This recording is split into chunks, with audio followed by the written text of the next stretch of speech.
Mina olen Maria Müür. Ma olen arhitektuurikunstnik, kes armastab maju joonistada.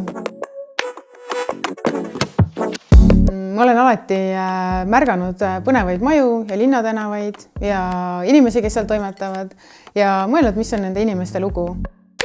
Mind inspireerivad vanalinnad ja sellepärast ma kolisingi Viljandisse. Viljandis on imeilus vanalinn, millest ma arvan, et jätkub inspiratsiooni väga pikaks ajaks. Ma proovisin kunstiettevõtlust juba õpilasfirmas kunagi. Ja seal ma sain olla ainult kunstnik ja kõik teised tegid selle ettevõtluse osa ära.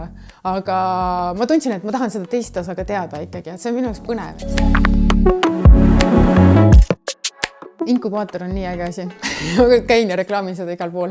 Mind innustas just see, et on inimesed ümber. Ma olen aastaid töötanud üksinda kodukontoris ja inkubaatoris on inimesed, kes mõtlevad sinu asjadele kaasa. See on nii tänuväärne. Sa ei leia mitte kuskilt kedagi, kes sinu ideid viitsiks analüüsida. Inkubatsiooni aasta on andnud mulle tohutult. See on minu jaoks olnud täielik jah-aasta. Ma teen väga paljude teiste inkubantidega koostööd. Me just siin enne põgusalt jutustasime, et mul tõesti nagu, ma ei tea, kui palju neid inimesi on, aga kõigiga kellegi vähega võimalik on. Ma teen koostööd. See on nii tore mu meelest.